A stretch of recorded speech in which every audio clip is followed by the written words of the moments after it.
স্বপ্নের ছোঁয়া ইন্টেরিয়র ডিজাইনের পক্ষ থেকে আমি মোহাম্মদ মামুনুল ইসলাম। সবাইকে আসসালামু আলাইকুম। এই যে পাল্লাগুলোর মুখে যে এজিংটা দেখতে পাচ্ছেন, এটা প্রোফাইল এজিং। এই এজিংটা সম্পূর্ণই অ্যালুমিনিয়ামের। এখানে মরিচা ধরার কোনো প্রকার সম্ভাবনা নেই।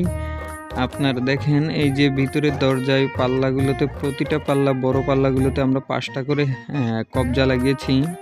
এখানে ছোট্ট একটি ড্রয়ার করে দিয়েছি। এই যে দেখেন ফুল পাল্লাতে দেখা যাচ্ছে 5টি কবজা লাগিয়েছি। সম্পূর্ণই এসএস এর কবজা, এটাতেও মরিচা ধরবে না, ফুল এসএস।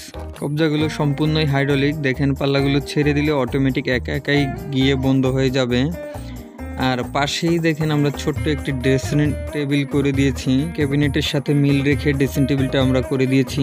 আর ড্রেসিং টেবিলের যে মিরর গ্লাসটা দেখেন কি সুন্দর, দুই সাইডে রাউন্ড শেপ করে দিয়েছি। রাউন্ড শেপ দেওয়ার কারণে এই জিনিসটাকে সুন্দর লাগতেছে। মিররের পিছনে লাইট লাগিয়ে দিয়েছি।